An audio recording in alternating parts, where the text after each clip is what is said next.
A fiery star blazed across the medieval sky, a silent omen of change. For centuries, these celestial visitors were not just beautiful lights, they were messages from the gods, portents of doom, or divine signals that toppled kings and redirected the flow of history itself. We are about to uncover 25 of the most significant comet sightings from the Middle Ages. By the end, you will understand how a streak of light in the darkness could alter the fate of nations. We will see how one comet sealed the outcome of a legendary battle for the English crown, and how another convinced an emperor he had angered the heavens. Why did our ancestors see such terror and meaning in these wandering stars? The year 1066 began with a brilliant, unexpected light in the heavens. Halley's Comet made its dramatic appearance in April, a celestial event so significant it was immortalized in threads of wool on the Bayeux Tapestry. There, for all to see, a group of anxious men point at a star with a fiery tail, while a messenger brings word to a troubled King Harold. Its timing was uncanny, arriving just months before William of Normandy would launch his invasion of England. For the Anglo-Saxons, this hairy star was a terrifying portent. In their worldview, such a spectacle foretold the downfall of rulers and the unraveling of kingdoms. They saw it as a direct and dreadful omen for King Harold, a sign that his reign was illegitimate and his grip on power was doomed. The Norman interpretation, however, could not have been more different. For William and his forces, the comet was a divine signal of approval, a heavenly endorsement of his claim to the English throne. Chroniclers on both sides of the Channel seized upon the event. The Anglo-Saxon Chronicle recorded it with grim resignation, while Norman writers celebrated it as God's banner leading their charge. When Harold fell at Hastings and William seized the crown, the comet's reputation was sealed. It was no longer just a star, it had become an active player in human history, a celestial arbiter that could topple one king and crown another. This single event cemented a powerful idea for the entire medieval era. A comet in the sky was a direct message about who should and who should not wear a crown. Nearly 2 centuries after it sealed a king's fate, that same wandering star returned with a vengeance. In the year 837, Halley's Comet did not just appear in the sky, it seemed to attack it, blazing with a terrifying brilliance as it passed closer to Earth than it ever had before. The Annals of Fulda describe it as a star of unusual size and splendor, a sight so overwhelming it felt like a physical threat to the world below. For the Holy Roman Emperor, Louis the Pious, this was not a political omen.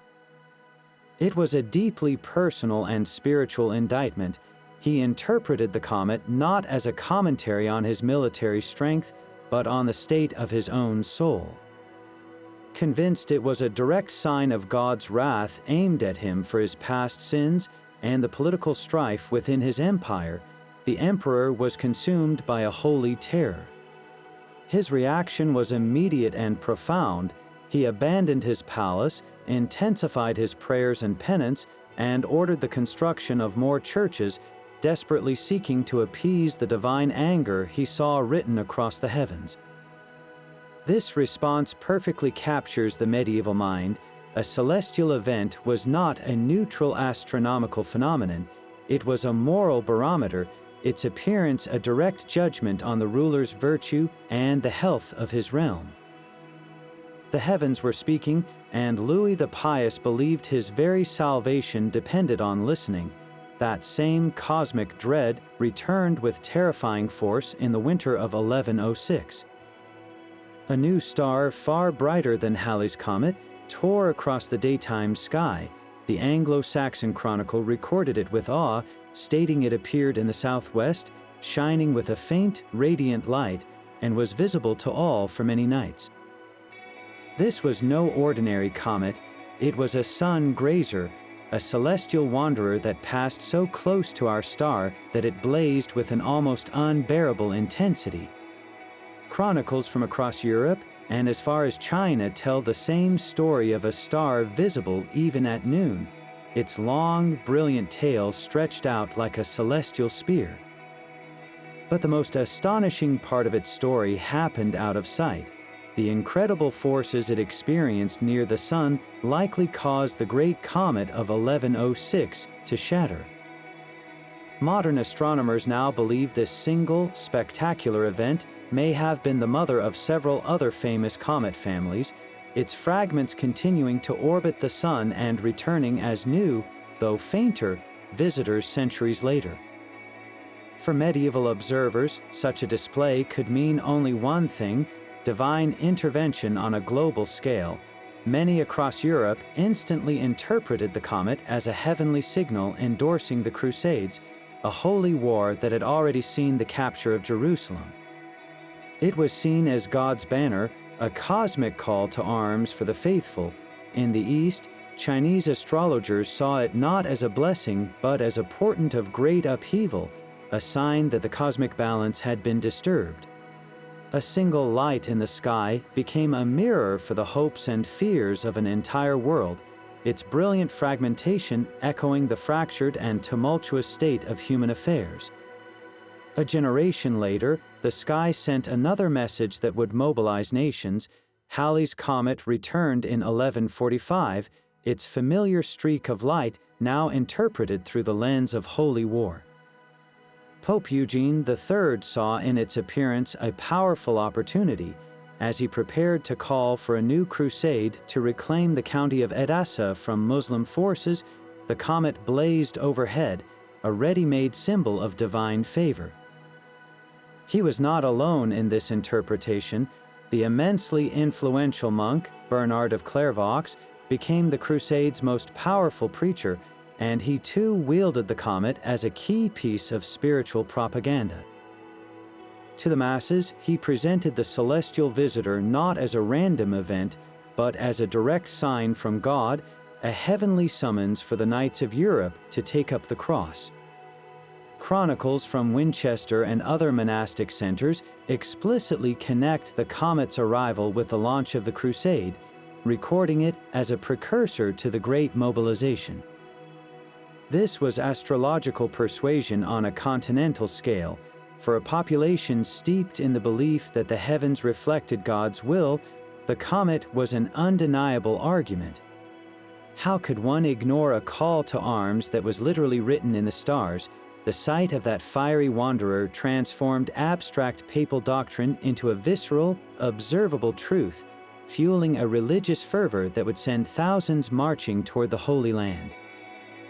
This event reveals a sophisticated understanding of celestial symbolism, where a natural phenomenon was strategically harnessed to shape history, proving that a comet's true power often lay not in its light, but in the meaning men gave it. Just a few decades later, a celestial visitor provoked a shared dread across two vastly different worlds. The comet of 1222 blazed into view, its appearance meticulously recorded by chroniclers from England to the steppes of Central Asia. In Europe, the sight was met with a familiar, chilling fear. This was the era of the Mongol advance, and rumors of the merciless Tartar hordes had already begun to seep into the Western consciousness. When this new star with its long, menacing tail appeared, it was instantly interpreted as the heavenly confirmation of their worst nightmares. Monastic chronicles explicitly link the comet to the coming of the Mongols, seeing it as a divine warning of invasion, slaughter, and the impending collapse of Christendom. It was an omen of a terrifying, unknown enemy from the east, yet, if we could have traveled to the court of Genghis Khan, we would likely have found a completely different interpretation taking shape. For the Mongol Empire, which viewed the eternal blue sky as a supreme deity, a brilliant comet would not have been a symbol of doom, but a potential sign of divine favor. While specific records from the Mongol perspective on this particular comet are sparse, their spiritual world, you saw celestial phenomena as affirmations of power and destiny. It is deeply plausible that Genghis Khan and his advisors saw this same light not as a warning, but as a heavenly endorsement of his mission to unite the peoples of the steppe and expand his empire. This single comet, shining over the entire continent, becomes a perfect lens for understanding medieval humanity. The object in the sky was the same, but the fear it represented was a mirror. For Europe, it reflected an external threat, the terror of the unknown. For the Mongols, it may have reflected an internal conviction, the certainty of their own divine right to conquer. The cosmos sent a single message, but humanity wrote two contradictory stories in the stars, but the heavens were not finished delivering messages to the powerful. In the summer of 1264, another star with a long, fiery tail appeared, and this time its warning seemed directed at the very heart of the Church. This comet blazed for weeks, a spectacle of terror and beauty that coincided almost perfectly with the final illness and death of Pope Urban IV. To the people of the 13th century, this was no coincidence. It was a direct, celestial announcement of the pontiff's impending fate. The chronicler Salambin de Adam captured the public mood with vivid detail, describing how the common folk looked upon the comet with sheer panic, interpreting it in two equally compelling ways. Some saw it as the soul of the Pope himself being carried aloft to heaven by angelic hosts. Others, more grimly, viewed it as a divine warning, a blazing rebuke from God aimed at the Church and its leader for their failures and sins. This direct linkage of a celestial event to the death of a specific, high-ranking individual reveals a crucial shift in medieval thought. The comet was no longer just a general omen of war or famine. It had become a personalized message, a cosmic death knell for kings and popes. The public's frantic interpretation shows how deeply this belief was woven into the fabric of daily life. Every person who looked up at that strange star felt they were witnessing a real-time drama unfolding in the heavens, a spiritual battle made visible with the soul of the Pope hanging in the balance.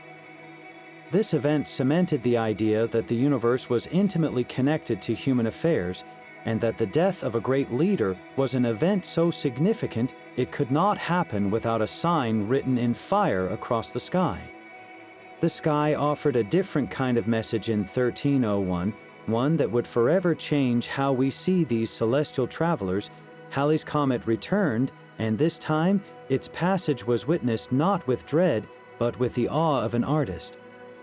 The Italian painter Giotto di Bondone looked up and saw something new in that streak of light. He saw a divine beauty, a celestial brushstroke that he would immortalize in one of the most famous frescoes in history. In his masterpiece, The Adoration of the Magi, adorning the Scrovegni Chapel in Padua, Giotto broke with centuries of artistic tradition. He painted the Star of Bethlehem not as a stylized, many-pointed symbol, but as a brilliant, golden comet with a long, flowing tail.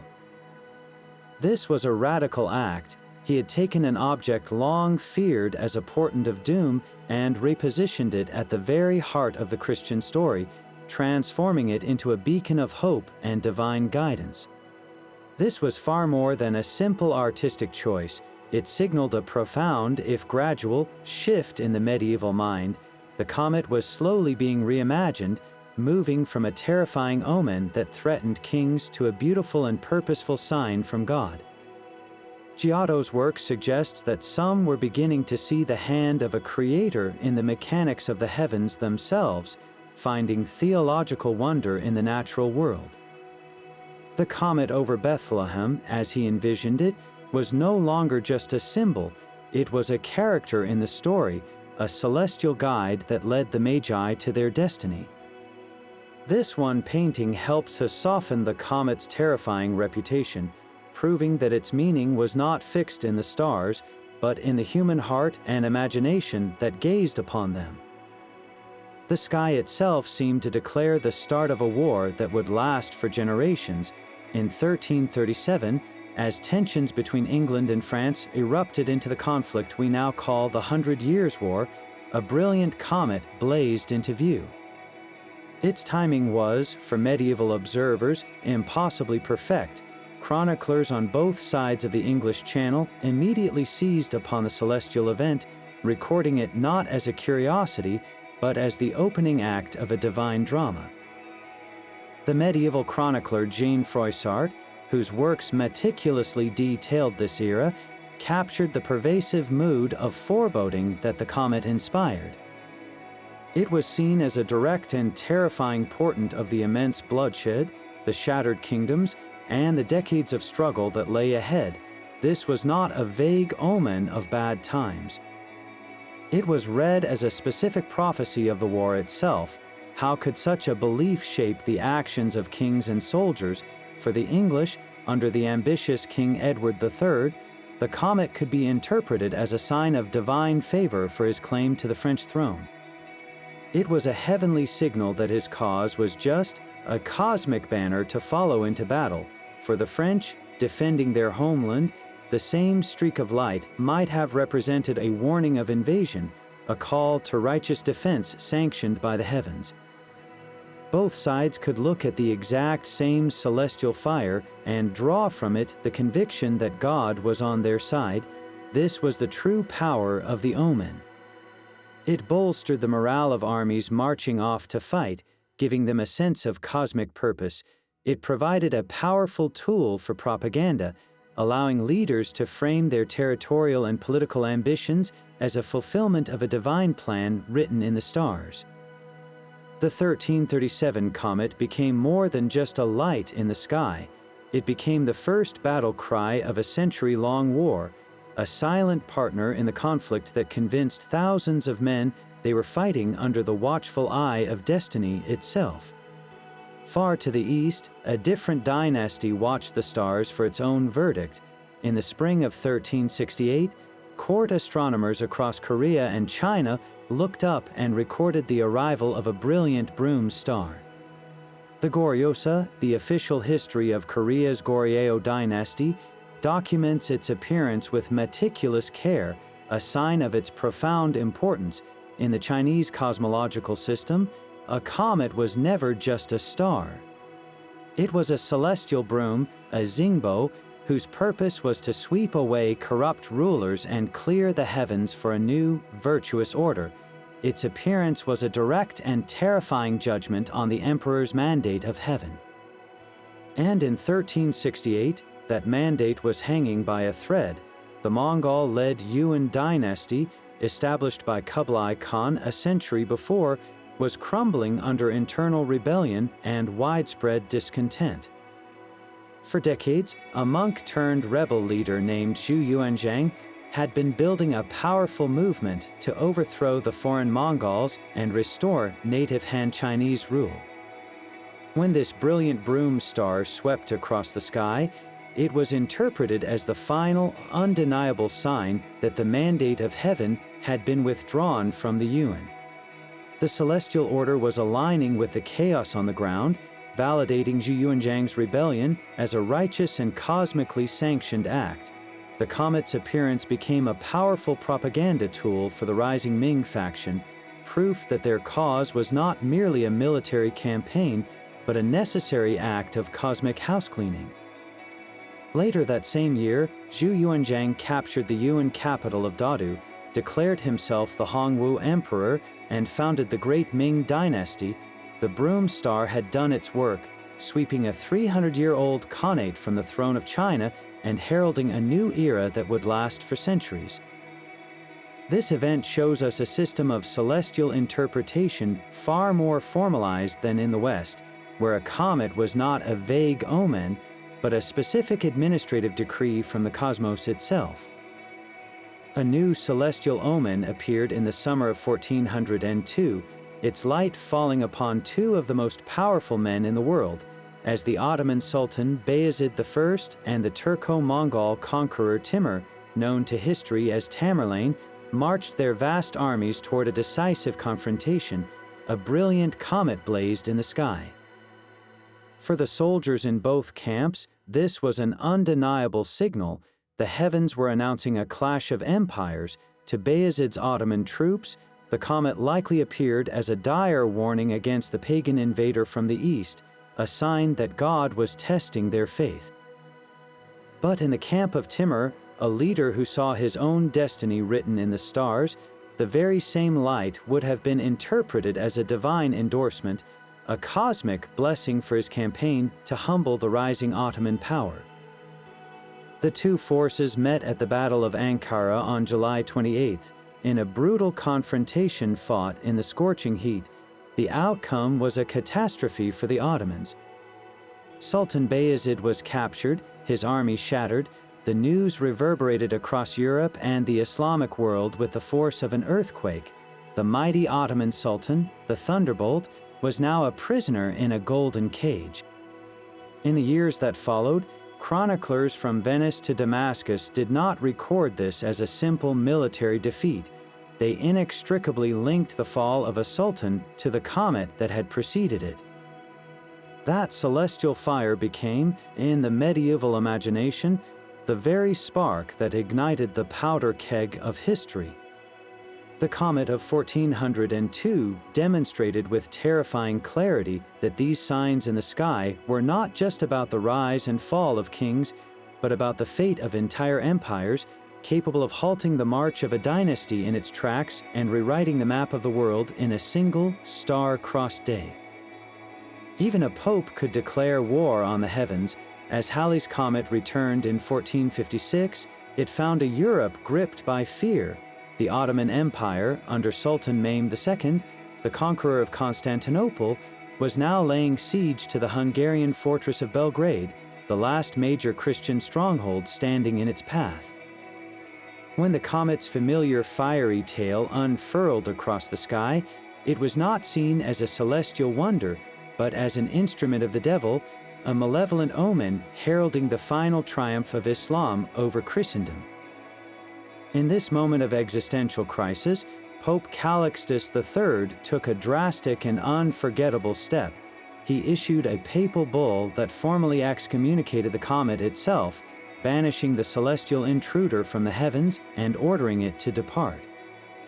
While the historical record of the bull's exact wording is debated, the powerful story itself swept through Christendom.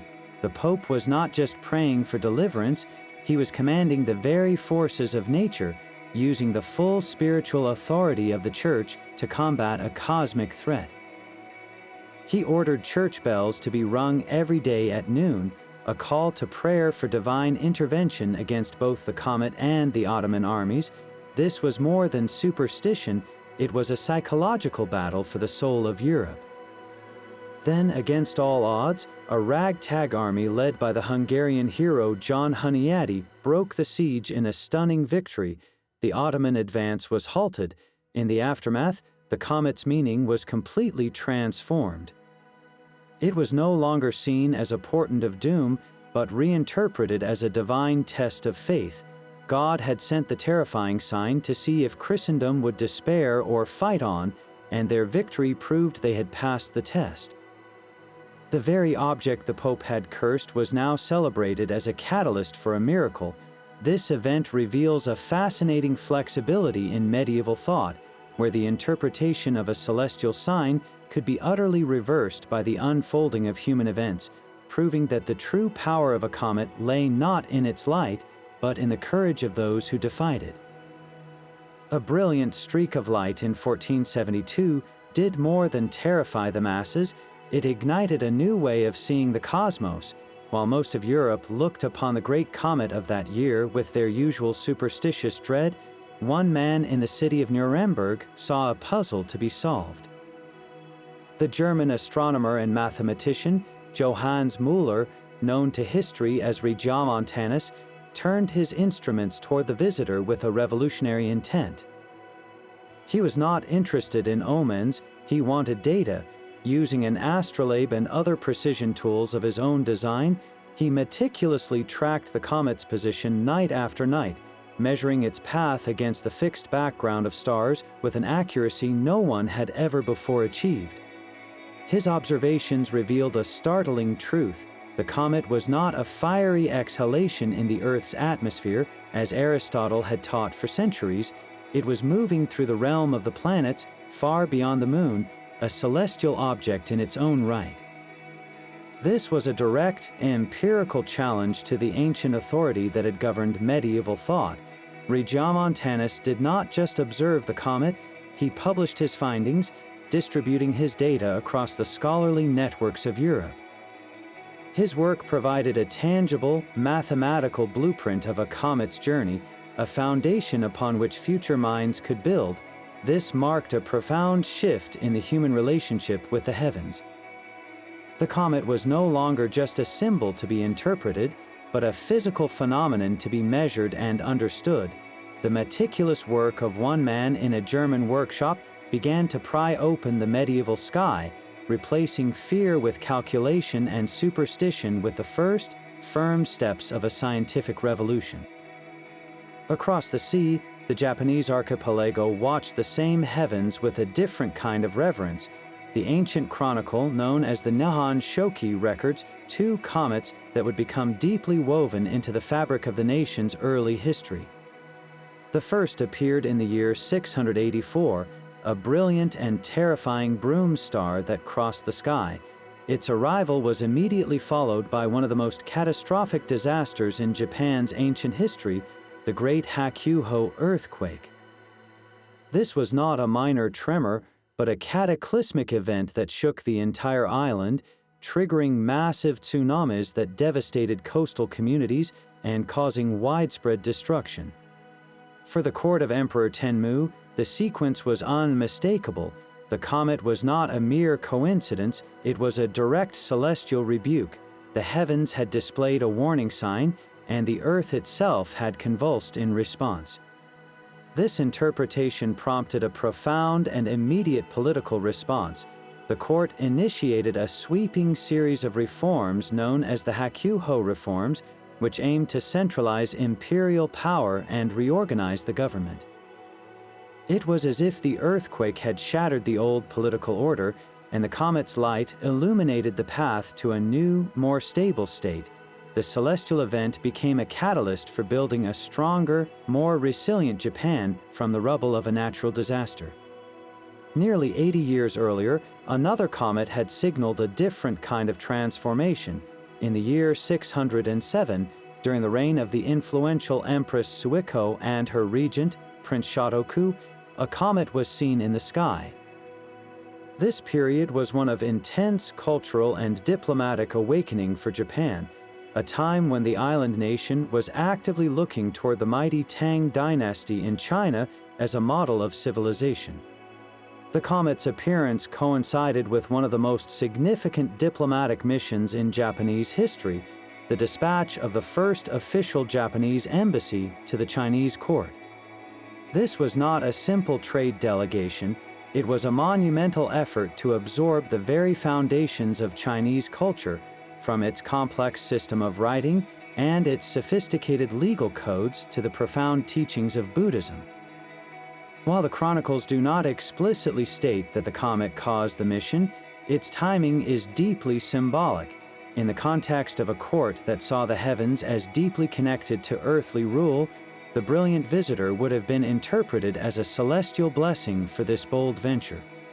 It was a sign that the cosmos approved of Japan reaching across the sea to engage with the wider world. The embassy returned with treasures of knowledge that would reshape Japanese society for centuries, and the Comet of 607 stands as a silent, shining witness to that pivotal moment, a celestial guide for a nation stepping onto the world stage. While Europe saw a divine verdict on a king's right to rule, the very same star was being watched with equal intensity on the other side of the world. In the sophisticated courts of Song Dynasty China, court astronomers meticulously logged the visitor of 1066 in the official records that would become the Song Shi, the history of Song. Their interpretation, however, was framed by an entirely different political reality. For them, the comet was not about a distant battle in England, but a profound omen directly linked to their own emperor. The celestial event was recorded as a harbinger of the death of Emperor Yingzong, who fell seriously ill around the same time and would pass away just a few years later, an event that shook the very foundations of the state. In the Chinese system of thought, a comet was a broom star, a xingbo, whose appearance signaled a disruption in the cosmic balance, often presaging the death of a ruler or a major shift in the affairs of the nation. This was a universal language of celestial omens, yet the message was tailored to local fears and hierarchies. Could there have been a third perspective? Look toward the thriving centers of learning in the Islamic world. While a specific record of this comet from an 11th century Islamic scholar has proven elusive, we know that astronomers in Baghdad and Cairo possessed some of the most advanced observatories on Earth. It is almost certain that their sharp-eyed stargazers also noted the brilliant object in the sky. Their interpretation, steeped in a rich tradition of celestial science and prophecy, would have filtered its meaning through the lens of their own caliphates and empires, perhaps seeing it as a sign for a sultan's health or the outcome of a regional conflict. This single comet, shining in the spring of 1066, becomes a powerful testament to a connected medieval world. From the tapestry weavers of Normandy to the imperial archivists of China, humanity was united under one sky, all reading the same celestial script, but writing vastly different stories of destiny, doom, and divine will in their hearts. Long before the Bayeux tapestry was woven, the Anglo-Saxon chronicle was already etching comets into history. In the year 760, during the peak of Mercian supremacy under the powerful King Offa, the chronicle notes a comet's appearance with stark simplicity. The entry is brief, almost austere, a single line of text marking a celestial event that would have been anything but simple to those who witnessed it. For the smaller kingdoms of Wessex, East Anglia, and Kent, all living under the shadow of Mercia's dominance, this fiery star would have been a sign of immense portent. Was it a divine affirmation of Offa's harsh rule, a sign that his power was sanctioned by the heavens themselves, or was it, for his rivals and subjects, a glimmer of hope, a promise that the oppressive weight of Mercian supremacy might one day be swept away? The chronicle does not say, leaving the interpretation to the anxious hearts of the people. A century and a half later, the sky sent another message, this time to a very different England. The comet of 912 arrived during the reign of Edward the Elder, son of the great Alfred. Edward was in the midst of a relentless campaign, not just to defend his kingdom, but to actively rebuild it, pushing back against the Viking-controlled Danelaw and forging a unified English realm. This comet was no longer just a mysterious omen for a single king. It was woven directly into the narrative of a nation's rebirth. The chroniclers, likely working under royal patronage, would have seen this celestial fire as a powerful symbol. For Edward and his supporters, it was a heavenly banner leading their armies forward, a divine signal that the reconquest was a holy and destined endeavor. Every fortress built, every territory reclaimed from the Danelaw, could be seen as an act fulfilling a prophecy written in the stars. The comet transformed from a general portent into a specific tool of political unity, its light a beacon guiding the painful, violent, but ultimately successful process of forging one England from many shattered kingdoms. While Europe saw divine omens, a different kind of light was shining in the observatories of the Islamic world. Here, comets were not just messages from God, but puzzles of physics waiting to be solved. The 9th century scholar Abu Mashar al-Balkhi, known in the West as Albumasar, turned his keen mind to these celestial visitors.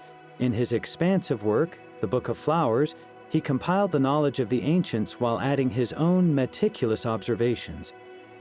Albumasar did not dismiss the idea that comets could be signs of future events, from political upheavals to shifts in the weather, but he grounded his work in a systematic study of their colors, forms, and positions.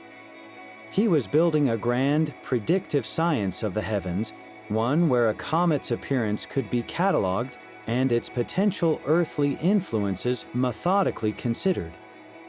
This was a crucial step beyond pure superstition, moving toward a structured, almost scholarly form of celestial interpretation. A century later, an even more revolutionary thinker emerged. In 11th century Cairo, the brilliant physicist and astronomer Ibn al-Haytham, known to Europe as Alhazen, approached the comet with a completely new set of questions. He was less interested in what a comet might predict and more fascinated by what it actually was. In his writings, he directly challenged the prevailing Aristotelian idea that comets were fiery exhalations from the Earth's atmosphere. Alhazen proposed something far more radical, that comets were real, solid objects existing in the celestial realm far beyond the moon. He argued that their movement and changing tails were not signs of atmospheric fire, but the result of their own physical nature interacting with the fabric of the cosmos. This was a monumental leap. Alhazen was using observation and reason to propose a naturalistic, physical model for comets, treating them not as divine symbols, but as subjects for scientific inquiry. The work of these two men represents the dual spirit of medieval Islamic astronomy. Al-Bimasar represents the tradition of synthesizing ancient knowledge with careful observation to find patterns in nature. Alhazen represents the bold, critical spirit that was willing to question the most established authorities to seek a deeper physical truth. They were not yet modern scientists, but they were building the very foundations upon which modern science would one day stand, transforming the comet from a mystical portent into a physical wonder of the universe. Sometimes a comet's meaning is not written at the moment it appears, but stitched into history long after its light has faded. In the final days of the 13th century, a bright comet blazed over Europe, a sight that would have been noted with the usual mix of awe and anxiety. Yet this particular visitor's lasting legacy was not tied to a king's death or a looming battle, but to a quiet miracle in the Italian hill town of Grexio. Years after the comet had vanished, a beautiful story began to circulate, claiming that on the very night the star was at its brightest, the Christ child had miraculously appeared in the manger of the local Franciscan sanctuary. The celestial event was retroactively woven into this local legend, becoming the heavenly spotlight that had illuminated the divine infant's presence. This was a profound reinvention of the comet's purpose. No longer a portent of fear, it was recast as a celestial herald of a joyful, intimate miracle. The local monks and townspeople embraced this new narrative, and the story became a powerful magnet for pilgrims. Travelers would journey to Grexio not just to see the holy crib, but to hear the tale of the brilliant star that had once shone directly above it, a sign that God's grace could descend as gently as a comet's light. This absorption into local folklore reveals a fascinating flexibility in the medieval mind. When a community chose to, it could dismantle a comet's terrifying reputation and rebuild it as a beacon of hope and divine closeness. The comet of 1299 reminds us that these celestial wanderers were not just passive symbols of fate, but blank slates upon which communities could project their deepest hopes, transforming a silent streak of fire in the sky into a lasting part of their sacred landscape. A new kind of terror haunted the sky in 1351. The comet that appeared then was not a herald of a coming war or the death of a king, but a spectral visitor to a world already drowned in grief. This was the world after the Black Death. The initial, horrifying wave of the plague had swept through Europe just a few years prior, wiping out perhaps half of the entire population. Societies were shattered, villages stood empty, and the survivors were left traumatized, grappling with a loss so immense it defied understanding. When this star with its long, pale tail crept into the heavens, it was not met with the usual frantic speculation. It was met with a chilling, exhausted dread. For a people who believed God had already unleashed his final judgment upon them, what fresh horror could this light possibly signify?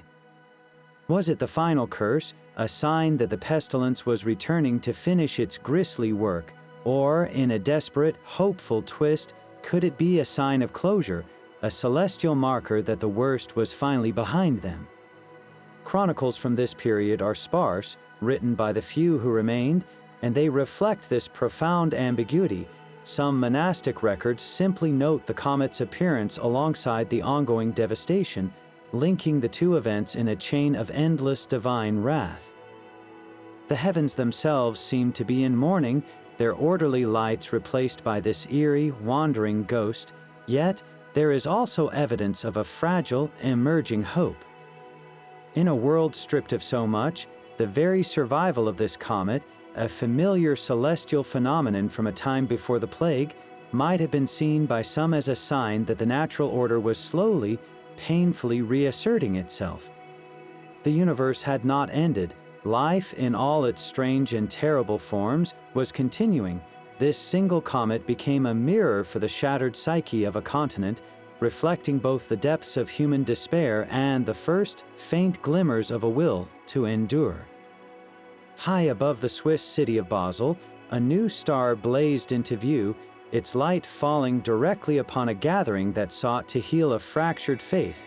The Council of Basel had convened in a monumental effort to reform the Church from within and finally resolve the lingering tensions of the Western Schism, a period that had seen multiple men claim the title of Pope. As hundreds of the era's most powerful clergy and sharpest intellectual minds debated the very future of their religion, this celestial visitor arrived as an uninvited and deeply contentious guest. Its appearance instantly polarized the assembly. For the Reformist Party, those who argued for the supreme authority of the General Council over the Pope himself, the comet was a heaven-sent endorsement. They saw it as a divine signal sweeping through the corrupt, stagnant corridors of power, a clear sign that God was on the side of their ambitious reforms. But for the papal loyalists who defended the primacy of the Pope in Rome, the very same streak of light was a terrifying omen of rebellion and disorder. To them, it was a warning against the Council's dangerous ambitions, a celestial rebuke for challenging the established, God-given hierarchy of the Church. The debates in the council halls must have grown more heated, each side wielding the comet as the ultimate rhetorical weapon, a piece of evidence drawn not from Scripture, but from the sky itself. This was not the simple fear of peasants, but a sophisticated, high-stakes political battle where celestial phenomena were leveraged as tools in a struggle for the soul of Western Christianity. The Comet of 1433 reveals how these signs were consciously manipulated by the powerful, their meaning contested and crafted to serve earthly agendas far removed from the starlit fears of the common people. In the end, the council would ultimately fail, collapsing under the weight of its own contradictions, but the memory of that celestial debate lingered, a stark reminder that even the heavens could be drafted into the service of human conflict. A strange star blazed over Europe in 1491, a final whisper from the old world. The medieval mind, steeped for centuries in celestial omens, still looked upward with a familiar tremor of fear. Chroniclers noted its appearance, recording it as a sign of divine displeasure, a portent of the death of kings or the outbreak of plague. This was the comfortable, terrifying language of 1,000 years. Yet something new was stirring in the air, a restlessness that was beginning to question the very heavens. The Renaissance was blooming in the city-states of Italy, championing human reason and the rediscovery of ancient knowledge. In workshops and studies, artists and thinkers were turning their eyes from the afterlife to the present world, seeking to understand its mechanics and its beauty. Could a comet still terrify a man who is learning to measure the stars with new instruments, or one who is drafting plans to reach the fabled Indies by sailing west into the unknown? For every person who saw the 1491 comet as a message from God, there was likely another who saw it as a marvel of nature, a puzzle of physics waiting to be unlocked. This single celestial event stands as a perfect snapshot of a world caught between two ages. It appeared just 1 year before Christopher Columbus would set sail and shatter the geographical limits of the medieval map. Its light fell upon a civilization where the authority of the Church was being gently, but persistently, challenged by the authority of human observation. The old interpretations were still there, but they were beginning to sound like an echo. The comet of 1491 was one of the last of its kind to be viewed through a purely medieval lens. The next time a great comet returned, it would be met not just with prayers and panic, but with telescopes and trigonometry, its mystery slowly yielding to the relentless advance of a new scientific age. Yet for every comet we can now trace and name, the medieval records hold dozens that remain stubbornly phantoms. The final and perhaps greatest mystery is the sheer number of celestial visitors that defy all modern identification. Monastic chronicles are filled with brief, haunting entries that speak of a star with a long tail seen for a week, or a fiery torch that crossed the northern sky, descriptions too vague to pin to any single orbit we know today. So what were these unknown lights? Many were likely long-period comets, solitary travelers on orbits so vast they take thousands or even millions of years to return to the inner solar system. They blaze into view from the deep darkness, startle a generation of humans, and then vanish back into the void, not to be seen again for epochs. Their brief, brilliant appearance in the Middle Ages was their one and only performance on our historical stage. But other entries might not have been comets at all. Some could have been particularly spectacular nova, the violent explosions of distant stars that suddenly flare into visibility for a few months before fading away forever. Others might describe intense meteor storms or rare atmospheric phenomena, their strange, fiery shapes misinterpreted by terrified witnesses as divine portents. The line between a comet, a nova, and a miracle was often blurry in an age without precision instruments. This enduring uncertainty means the medieval sky is still an archive of unsolved cases. Each unidentified entry is a cold case file written in starlight, a question mark hanging over history. Modern astronomy, with its deep sky surveys and orbital calculations, continues to sift through these ancient reports, hoping to match a dark, distant object on its long journey inward with a terrified scribe's note from 800 years ago.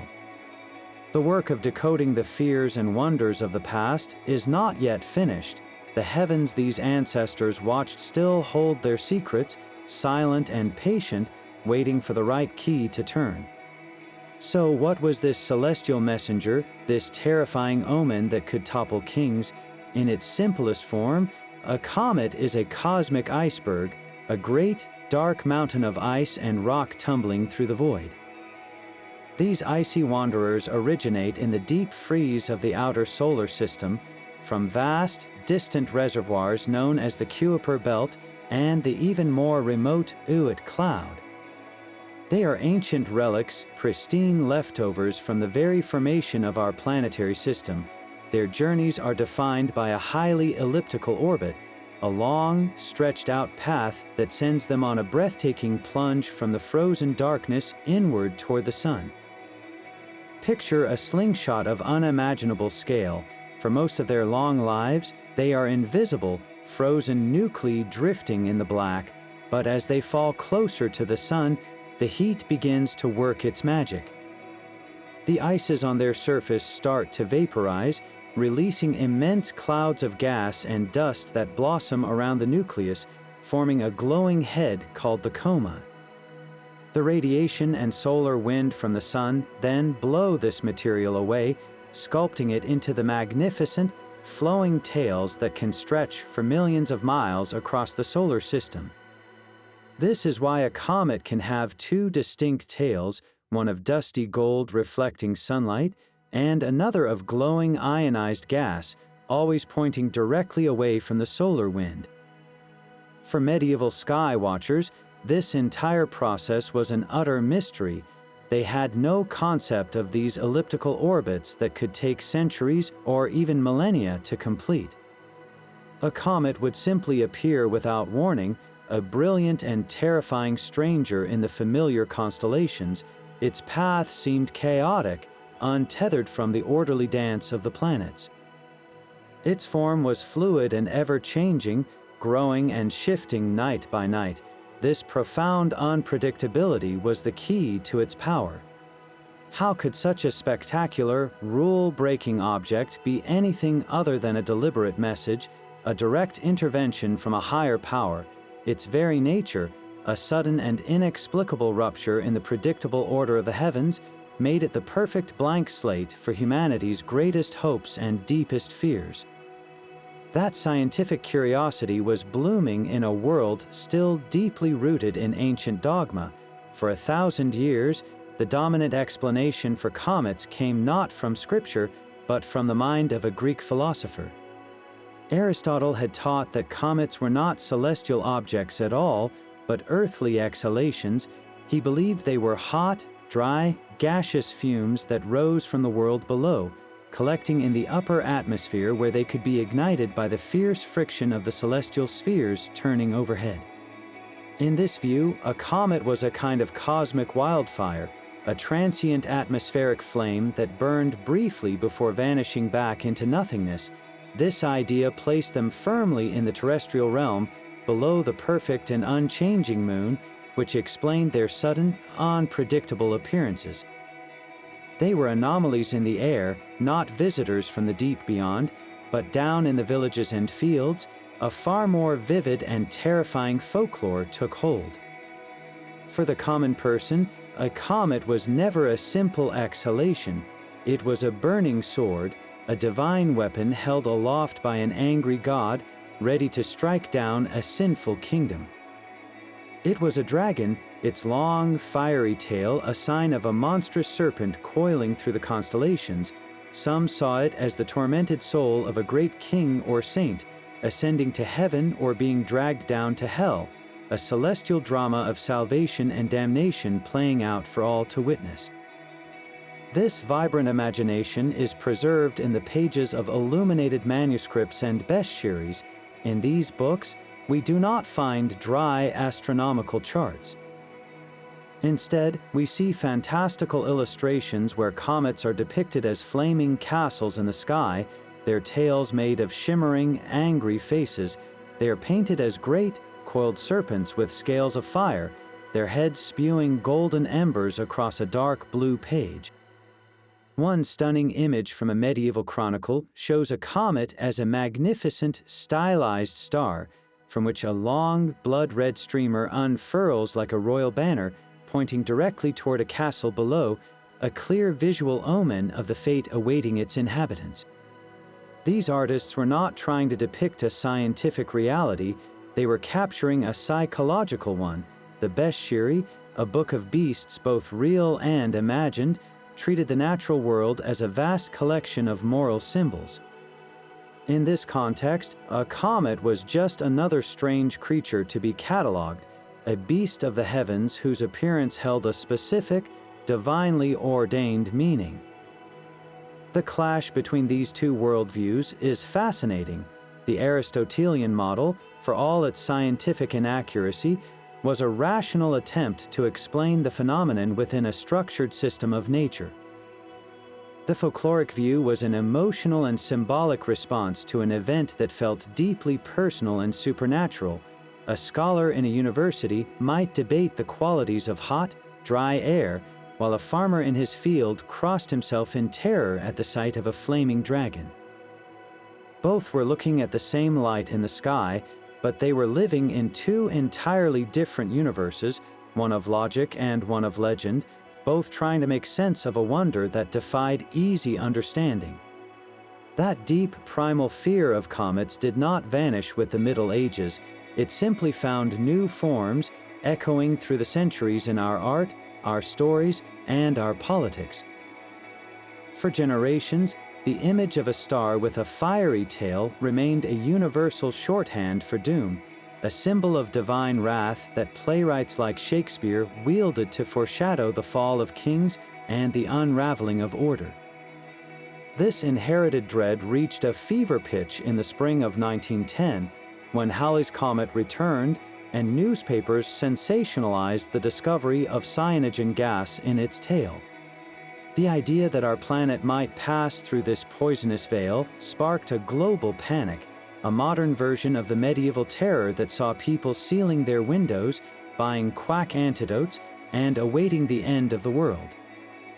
The omen had been stripped of its religious framing, but the underlying human vulnerability remained utterly unchanged, yet from that very same superstitious soil, our modern wonder eventually grew.